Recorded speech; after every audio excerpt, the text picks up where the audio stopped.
So today we're going to be taking the front wheel off a motorcycle, namely this GSXR K4 750. Why would you want to take it off? Well, for me, I'm getting the tyres changed. I know a lot of people take the bikes in, but then you have to get a lift back. And the guy I use is a mate of mine. So what I do is I drop off the wheels and the tyres loose. He puts them on, balances them up. I put them back on the bike. But you also might want to do this if you're changing the discs, or if you're doing the fork seals. So when the fork seals, you have to have this off. You have to have the forks out to obviously change them. There's many other reasons, but for me, it's time to change the tyres. So what we're going to do is we have to get it jacked in the air. Now, if you want to be a bit of a sketchy bastard, you can go round the top of the yoke with a ratchet strap and go on something up high and ratchet it up, but we're not going to do that. We're going to use one of these.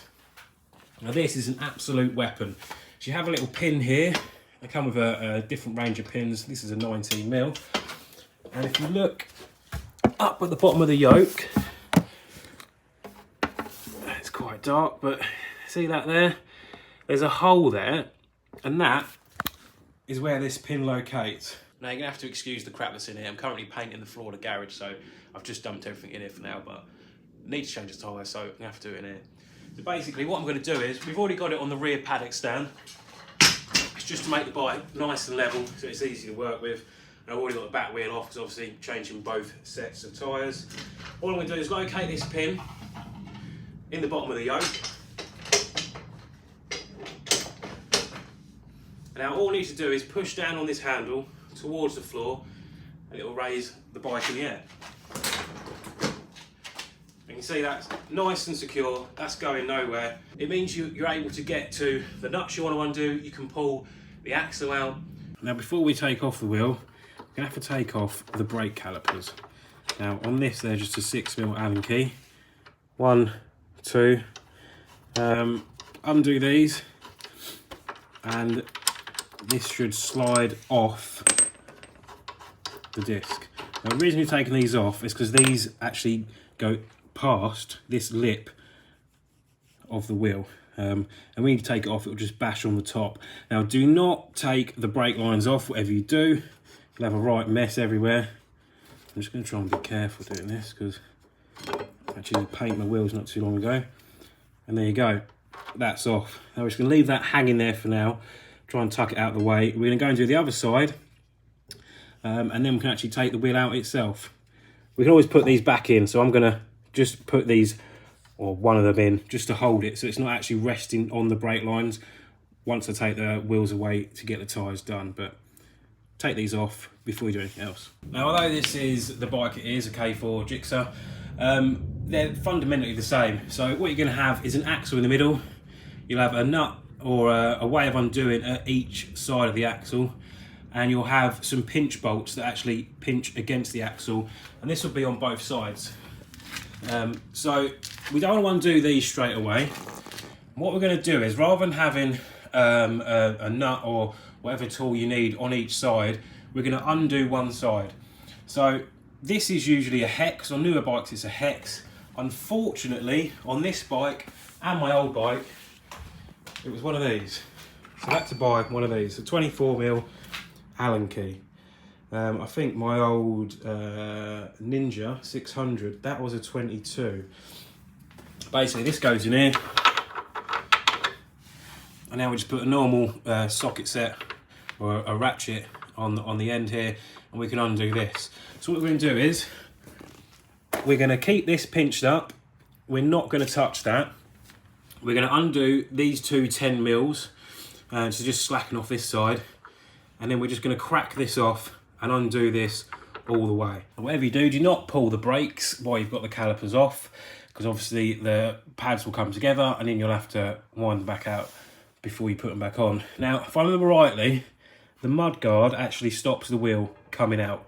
So I think I undid these 3 4mm Allen keys just to lever it up. So I'm just going to do that now, so it's ready to rock and roll.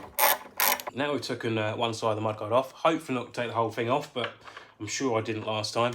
Just going to crack these 10mm pinch bolts off.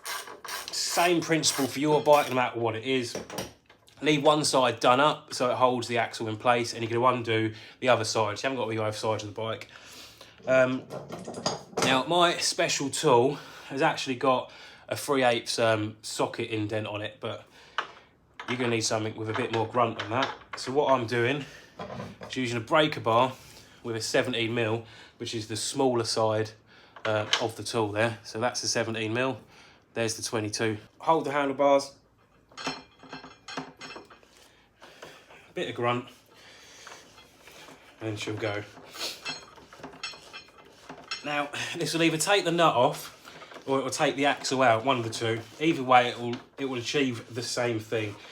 What you want to make note of is what washers go where. You'll have washers that sit against the bearings and then against the outside of the fork, and they'll be on either side. They'll probably be the same on the front. On the rear, they are different because you've got the sprocket, so the one on the sprocket side is generally bigger.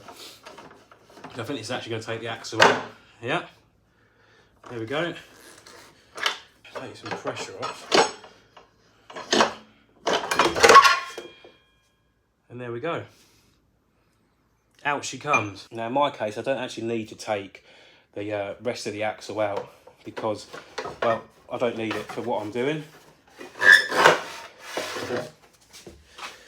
And there we go.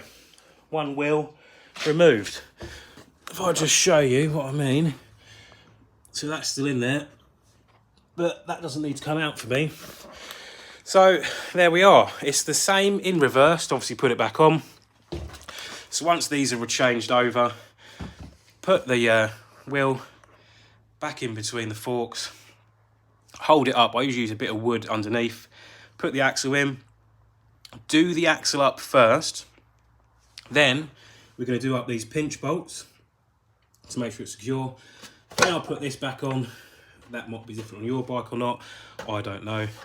Once that's on, we can then put the calipers back over the discs, do them up, and that's it.